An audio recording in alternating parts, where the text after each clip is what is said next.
Hello बच्चों, let's read the question. So question says that the relationship between the osmotic pressure pi 1, pi 2, pi 3 at a definite temperature when 1 gram of glucose, 1 gram of urea and 1 gram of sucrose are dissolved in 1 liter of water is, where assume I is equals to 1 for all. I is the one factor और सभी non electrolyte था उनके लिए सभी के लिए 1 रहेगा. अब ऑस्मोटिक प्रेशर कैसे डिफाइन करते हैं? पाई क्या ऑस्मोटिक प्रेशर है, तो that is equals to I C R T. अब आई तो सबके लिए सेम है, आर भी सेम है, डेफिनेट टेम्परेचर मतलब ये भी सेम है, तो ये तीनों चीज क्या सेम है, तो हमें कंसंट्रेशन देखना पड़ेगा, इससे हम डिसाइड कर सकते हैं. कंसंट्रेशन निकालने के लिए सबसे पहले नंबर ऑफ मोल्स निकालेंगे. नंबर ऑफ मोल्स यूरिया के लिए हम यू कह लेते हैं 1 ग्राम है और यूरिया का मोलर मास होता है 60. ठीक है, फॉर्मूला क्या होता है आपके पास NH2CO NH2, ये फॉर्मूला होता है. नेक्स्ट हम निकाल लेते हैं आपके पास ग्लूकोज के लिए. ग्लूकोज का मोलर मास कितना होता है 180, तो 180 से डिवाइड करेंगे, फॉर्मूला होता है C6H12O6.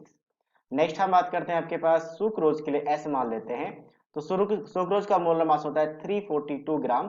तो ये इसका फॉर्मूला क्या होता है C12H22O11. ये सारे फॉर्मूले हैं. अब यहां से सभी का मोलरिटी यानी कंसंट्रेशन निकाल लेते हैं. यूरिया के लिए कंसंट्रेशन वही रह जाएगा क्योंकि कंसंट्रेशन का फॉर्मूला होता है मोल्स अपन वॉल्यूम, और वॉल्यूम 1 लीटर है और वॉल्यूम लीटर में ही होना चाहिए, तो वॉल्यूम अगर 1 लीटर तो मतलब वही कंसंट्रेशन रहेगा. तो सभी का कंसंट्रेशन सेम ही रहेगा जितना हमने नंबर ऑफ मोल्स निकाला है. तो यहां से अगर देखा जाए जिसका कंसंट्रेशन हाईएस्ट होगा उसका ऑस्मोटिक प्रेशर भी ज्यादा होगा.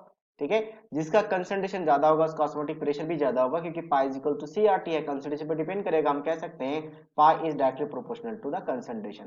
तो सबसे ज्यादा किसका, यूरिया के है, तो यूरिया के लिए पाई 1 माना गया है, तो पाई 1 सबसे ज्यादा होगा.